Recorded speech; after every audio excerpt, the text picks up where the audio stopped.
महाराज जी, जो भगवान का नाम नहीं लेते फिर भी अच्छे से रहते हैं, और जो भगवान का नाम लेते हैं परेशानी में रहते हैं, क्या फर्क है? कौन बोला? ये तीनों बता दो। हाँ, ऐसा देखा भी जाता है।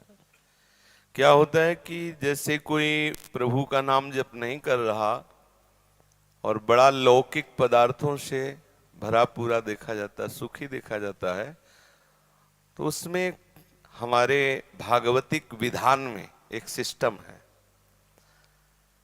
जो भगवत मार्ग से विमुख आचरण, पापाचरण, अधर्माचरण करता है और आपको सुखी नजर आ रहा हो, तो उसके बहुत थोड़े पुण्य हैं।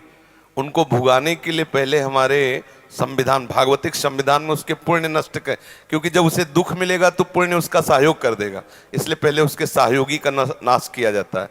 उसका सहयोगी जो सुकृत है उसको दे दिया गया। अब वो पापाचरण में और उन्मत्त हो गया। अब उसके वो सुकृत चल रहे हैं, इसलिए उसे जुकाम भी नहीं होगा।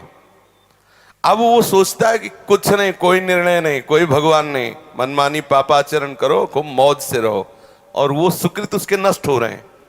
और जिस दिन उसके सुकृत नष्ट हुए, फिर मिटिया मेट होते हुए देखा है। शास्त्रों का विधान तो है ही, हमने देखा है।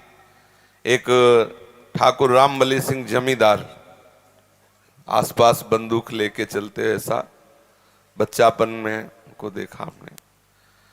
वो ऐसे मतलब अपने गर्भ में रहते थे कि किसी को कुछ नहीं मानते थे। एक गरीब ब्राह्मण था जिसकी उन्होंने संपत्ति का अपहरण किया, तो वो गया और हाथ जोड़ा कि लंबरदार, गांव में ठाकुर जमींदार को ऐसे प्यार भाषा में बोले, लंबरदार, आप तो राजा हो, आप तो ठाकुर हो, आप तो जमींदार हो, गरीब ब्राह्मण हैं, उतने से ही परिवार चलता था, आप गालियां बके। उन्होंने पैर छुआ ब्राह्मण ने ऐसे और रो दिया और वापस आ गया। जानते हो, आज उनके कुल में कोई पानी देने वाला नहीं। कुछ ही दिनों में बड़ा लड़का भयंकर कैंसर से बीमार हुआ, मर गया। दूसरा दिमाग खराब हो गया, तीसरे की टांग टूट गई, चौथा लेबरी करके उनको जो खवाने वाला था पीलिया हो गई। और आप अफीम के इतने नशेबाज बन गए कि धीरे धीरे सब जहां उनके आगे पीछे बंदूक लेके चलते थे वहां मक्खी उड़ाने वाला कोई नहीं रहा, और एक पशु की तरह मरे जब कोई फेंकने वाला नहीं।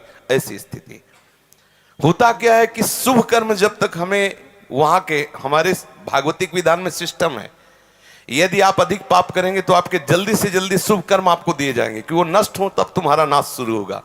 और जब आप भागवतिक कार्य करते हैं तो देख लिया गया ना कि आप संभल रहे हो, तो आपको कोई बाधा ना पहुंचा सके, इसलिए आपके जो पाप कर्म हैं उनको फेंक दिया गया कि उधर से खाली करो।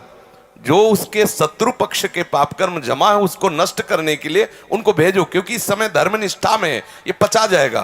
तो उसके पाप कर्म आते हैं और धर्म में प्रबल होकर के उन पाप कर्मों को भोगता है, धर्मात्मा बन के चलता है। जिस दिन उसके पाप नष्ट हुए वो सुकृत और ये वर्तमान के सुकृत मिल गए, उस दिन जय हो जाती, उसकी कोई पराजय सजयती, त्रिभुवन में उसकी जय जयकार हो जाती है, और उस पापात्मा का ऐसा नाश होता है, कोई पानी देने वाला नहीं मिलता।